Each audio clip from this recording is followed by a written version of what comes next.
News. Our Nick Walsh is live for us in southern Ukraine in Mykolaiv. Nick, I understand the air raid sirens have been going off, and I understand these may be real. What are you hearing?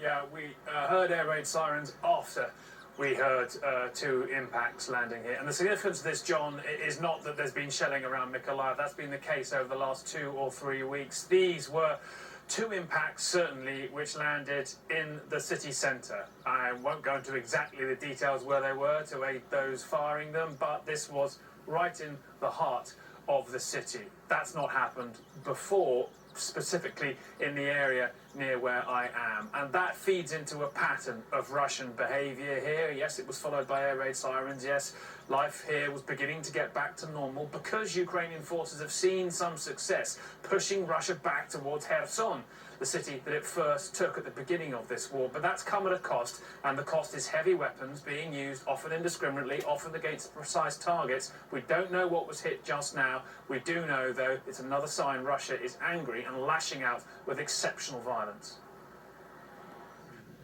This is what the slow rout of Russia in southern Ukraine looks like. Kiev's forces are pushing close to Kherson, the first city the Kremlin took. Here, so many people being evacuated day by day, and the eerie quiet in contrast to these impacts we see all around in the fields. Just constant barrage over the past days. The bus is the last way out of here, going from door to what is left of every door. The village of Posad Pokrovsky has been Ukraine's last position for days, and so this is what Russia left of it. The noise is the village gas main leaking furiously. Putin's war of annihilation was sure not to overlook this school, its front torn off by a missile. It is hard to imagine life returning here even when the shelling stops, which just now it does not. We run down for cover. The Marines here are mobile, pushing forwards where they can. Kherson's nearby airport, their prize. Yeah. Now we have a little mission. On your way to the airport? To kill the mother. Daniil is a former Lebanese soldier working in TV, married to a Ukrainian. 2 weeks ago, this place had life, and now nothing. The bus has filled with anyone left who wants to leave, anyone who can move themselves. We are asked to take those who cannot. And who remember the last time war came to Europe. As we leave, shelling hits the village. It had become a deathbed, riddled with cluster munition mines, this man said. Убивали всех людей. Это сволочи, это гады, блядь, паразиты. Они ж не воюют с войсками, они воюют с людьми, блядь, понимаете, убивают их, блядь. Это хуже фашистов, хуже. От німці наші наступали, бачив я, бо я той так коло був. Так вони ж не здівалися. Over days, the road out of there has been fought over.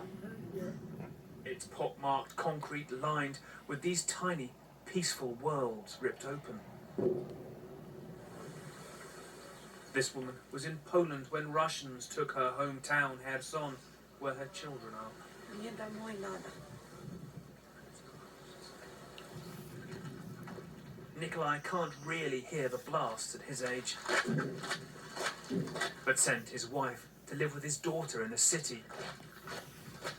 He has stayed to protect whatever they have left.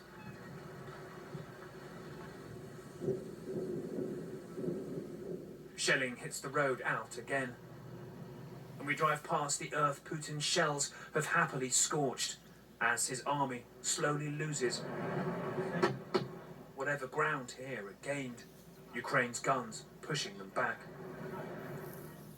But Moscow imposes a cost. These barracks, torn in two, reduced to rubble by missile strikes that killed dozens of Ukrainian soldiers, some as they slept Friday morning, in one of the worst known losses of the war. This trauma unit struggles with some of the 40 injured.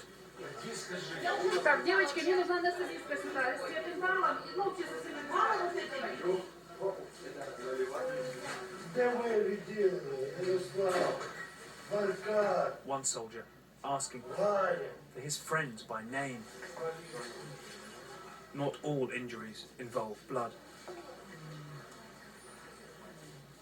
This soldier was in bed on the 3rd floor when the blast hit, and he found himself on the 2nd with both legs smashed, losing consciousness. Ми знаємо ворога. Уже наконец-то ви повинні побачити, почути. Не знаю. Да сколько надо смертей, щоб всі побачили.